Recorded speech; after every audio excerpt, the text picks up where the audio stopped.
Assalamu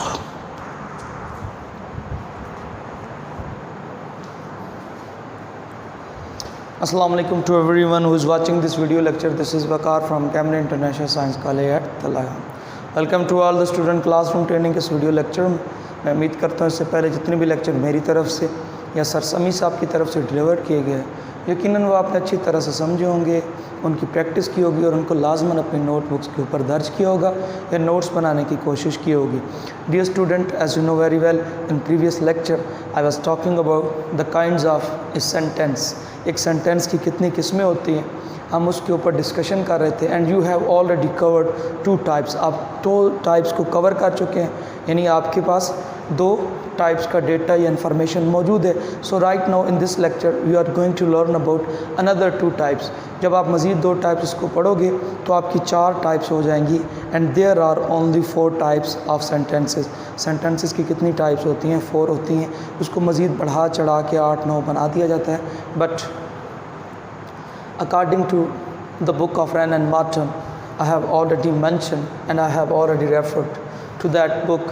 So the third one is imperative sentence. Imperative, यहाँ पे imperative sentences को क्या कहते हैं? देखिए, बाज़ औक़ात हमें किसी को कोई नसीहत करनी पड़ती है, बाज़ औक़ात हमें किसी को कोई हुक्म देना पड़ता है, बाज़ औक़ात हमें किसी से कोई दरख्वास्त करनी पड़ती है, यानी कमांड, रिक्वेस्ट एंड एडवाइस। जब किसी जुमले के अंदर इन 3 में से किसी एक का भी सेंस मौजूद हो, तीनों नहीं, किसी एक का भी, तो वो जुमला क्या कहलाता है? डियर स्टूडेंट, वो जुमला रिलेट किया जाता है इम्पेरेटिव सेंटेंसेस से। किससे रिलेट किया जाता है? इम्पेरेटिव। इसका भी एक अफर्मेटिव है और इसका भी क्या है? नेगेटिव। अफर्मेटिव के अंदर ये सेंटेंस देखिए, यहाँ पे हम कहते हैं वर्क हार्ड। सेंस को देखना है। बच्चा क्लास के अंदर मौजूद है, एक स्टूडेंट है, and the teacher is going to say that dear student work hard, मेहनत करो। यहाँ पे ऑर्डर दिया जा रहा है, यहाँ पे रिक्वेस्ट नहीं है, ठीक है? बनेगा एक तरीके से वर्क हार्ड, बच्चे मेहनत करो, वर्क हार्ड। तो यहाँ पे ये क्या बन गया? ये आपका ऑर्डर है जिसे आप कमांड कहते हैं। नेक्स्ट, हेल्प मी, मेरी मदद करो। ये जुमला खुद ही बता रहा है, जब आप किसी से मदद मांगते हैं इट मीन्स आप उससे क्या कर रहे हैं? You are going to request someone about something. आप उससे मदद मांग रहे हैं।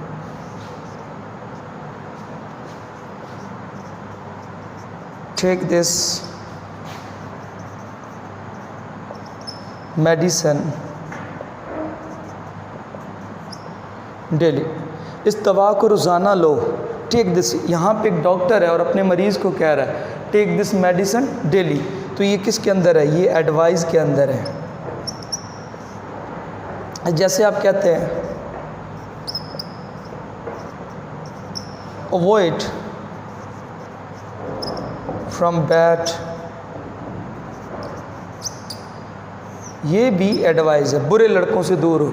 अवॉइड फ्रॉम बैड बॉयज़, कि बुरे लड़कों से क्या है? दूर रहो।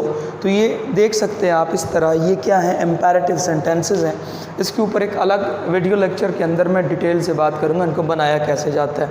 सो राइट नाउ मैंने आपको क्लियर कर दिया कमांड क्या है, रिक्वेस्ट क्या है एंड एडवाइस क्या है।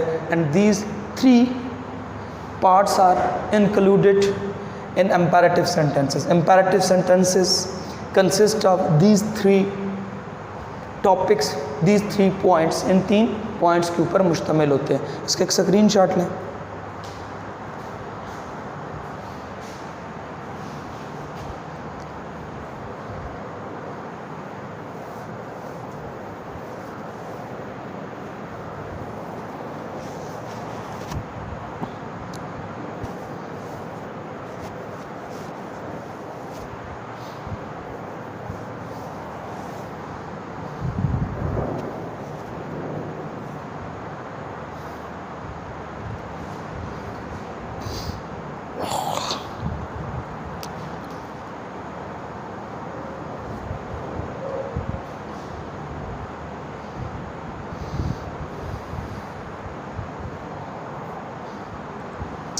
जी डियर स्टूडेंट, आप इसका स्क्रीनशॉट ले चुके हैं? बहुत अच्छे, ये आपके लिए नोट बनाने में काम आएगा। सो आपकी तीन इसके जो पार्ट्स हैं यानी तीन टाइप्स हैं have been covered. So right now we are moving toward the fourth and the last part of the sentence, kind of sentence. अच्छा, इसको मैं बताने से पहले ना कुछ बताना चाहता हूँ। एक होती हैं सडन फीलिंग्स और एक होती हैं strong feeling. Before moving towards the exact term कि क्या लफ्ज़ इस्तेमाल होगा इसकी फोर्थ काइंड के अंदर, मैं इससे पहले कुछ एक्सप्लेन करना चाहता हूँ। एक होती है सडन फीलिंग और एक होती है स्ट्रॉन्ग फीलिंग। सडन फीलिंग क्या है? अचानक से खुशी या गम मिलना, इट इज़ कॉल्ड सडन। ये सडन फीलिंग्स होती हैं। These feelings are related to एकदम से, सडनली, यानी सडनली समथिंग हैपन्स, कुछ एकदम से हो जाता है। तो अब खुशी हो, गम हो, हैरानगी हो, ये तीनों हो सकती हैं। या आप खुश हो सकते हैं, या आप परेशान हो सकते हैं एकदम से, या आप गमज़दा हो सकते हैं, या आप तीसरी बात क्या है, हैरान हो सकते हैं, शशदर रह सकते हैं। यानी एकदम आप शॉक हो गए, you are in the shocking state, then you are not going to believe something. ठीक है, आप कुछ यकीन नहीं करने जा रहे, तो वो क्या कहलाती हैं? That type of feelings are called sudden feeling. और एक स्ट्रॉन्ग फीलिंग्स होती हैं। ये क्या मतलब? देखिए, बाज़ का हम एक जुमले का सिंपल सा इज़हार करते हैं। मिसाल के तौर पर खूबसूरत फूल है, खूबसूरत मंज़र है, ठीक है, खूबसूरत नज़ारे हैं, लेकिन हम कहते हैं यार कितना खूबसूरत फूल है। There is a difference between in these two Urdu language terms. हम कहते हैं खूबसूरत फूल है, ये खूबसूरत फूल है, ये एक खूबसूरत फूल है। आप बाग में खड़े हैं, आपके सामने फूल है, आप कहते हैं ये खूबसूरत फूल है, बट उसी को आप बदलें, कितना खूबसूरत फूल है, कितना। अब देखिए यहाँ पे आपने क्या किया, अक्सर आप कमेंट्री सुन रहे होते हैं ना, तो कोई अच्छी शॉट लगाता है तो कमेंटेटर कहता है ना कि व्हाट अ ब्यूटीफुल शॉट। हालांकि वो ऐसे भी कह सकता है it is a beautiful shot, this is a beautiful shot, but वो कहता है what a beautiful shot, it means is going to stress on that sentence. वो उसकी अहमियत को बढ़ाना चाहता है, वो उसके ऊपर क्या कर रहा है, ज़ोर दे रहा है। तो वो किसके अंदर इंक्लूड की जाती हैं? Strong feeling. और इनको हम कहते हैं क्या है? सेंटेंसेस को exclamatory sentences. And one thing remember that, इसका मार्क किस तरह से होगा? एंड पे ये वाला साइन होगा, इसे हम mark of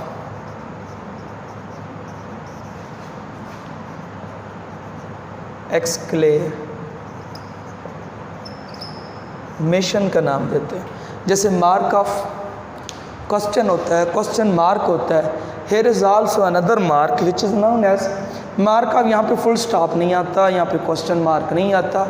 here is a new mark, एक नया निशान है जिसको हम क्या कहते हैं? Mark of exclamation. ये बात क्लियर होगी, इसका एक स्क्रीनशॉट है, फिर मैं एग्जांपल लेता हूँ।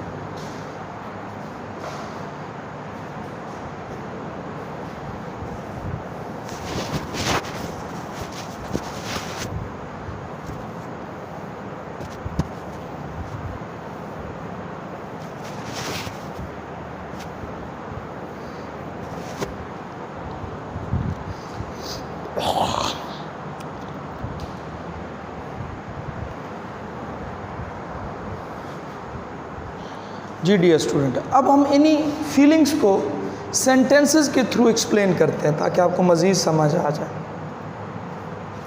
हुर्रा,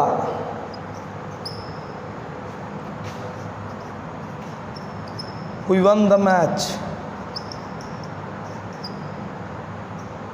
हम मैच जीत गए हैं। हुर्रा, एकदम से खुशी का आपने ज़ाहिर किया। अब ये हुर्रा, ये किसके अंदर है? ये सडन फीलिंग के अंदर। अल्लाह, ही इज़ डाइड, अफसोस वो मर गया।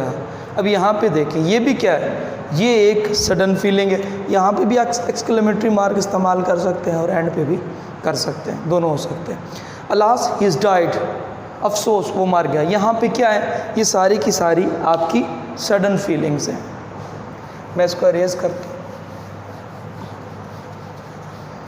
ये जैसे ओह ओह ओ नो, इस तरह के जब आप लफ्ज़ कहते हैं ओह ओ नो, ठीक है, अल्लास, हुर्रा, ये सारे क्या हैं, सडन फीलिंग को एक्सप्लेन करते हैं। स्ट्रॉन्ग फीलिंग के लिए हमेशा एक ही लफ्ज़ इस्तेमाल होता है और ये टेक्निक है, व्हाट आर ब्यूटीफुल। यहाँ पे सेंस क्या, व्हाट अ ब्यूटीफुल फ्लावर, कितना प्यारा फूल है, कितना, यानी आप यहाँ पे जोर दे रहे हैं इस जुमले के अंदर। इसी तरह यहाँ पे देखें, व्हाट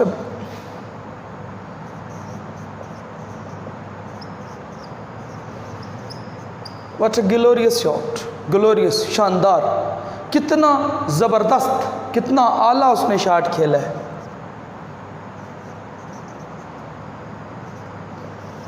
व्हाट अ मैन, क्या आदमी है यार, व्हाट अ मैन। यहाँ पे आप बात पे क्या करें, ज़्यादा ज़ोर दे रहे हैं। So dear student, with the help of this lecture you have covered all the types of sentences regarding आपका जो टॉपिक है उसके रिलेटेड आप सारे इसकी काइंड्स को कवर कर चुके हैं। और मैं उम्मीद करता हूँ ये पूरे के पूरे जो लेक्चर हैं जो रिलेटेड थे, 3 लेक्चर थे इसके, या 4 लेक्चर थे जो आपके बेसिक से रिलेटेड थे, वो आपने यकीनन अच्छी तरह से समझे होंगे, उनकी प्रैक्टिस की होगी और उनको अपनी नोटबुक्स के ऊपर दर्ज किया होगा। डियर स्टूडेंट, अपना ख्याल रखना है, अपने घर वालों का ख्याल रखना है और स्टडी के ऊपर तवज्जो देनी है। अपना ध्यान इधर उधर नहीं बटाना, घर के अंदर रहने की कोशिश करनी है और घर के अंदर जो भी आपको इंस्ट्रक्शन दी जाती हैं उसको फॉलो करना है, घर वालों को तंग नहीं करना। लॉकडाउन बहुत ज़्यादा तवील हो चुका है, काफ़ी अरसे से 5 से 6 माह से आप घर के अंदर हैं, तो स्टडी का जो हाल है वो आपको बेहतर पता है। तो कोशिश करनी है कि कुछ ना कुछ आप सीख के आएँ। शुक्रिया, अल्लाह हाफ़िज़।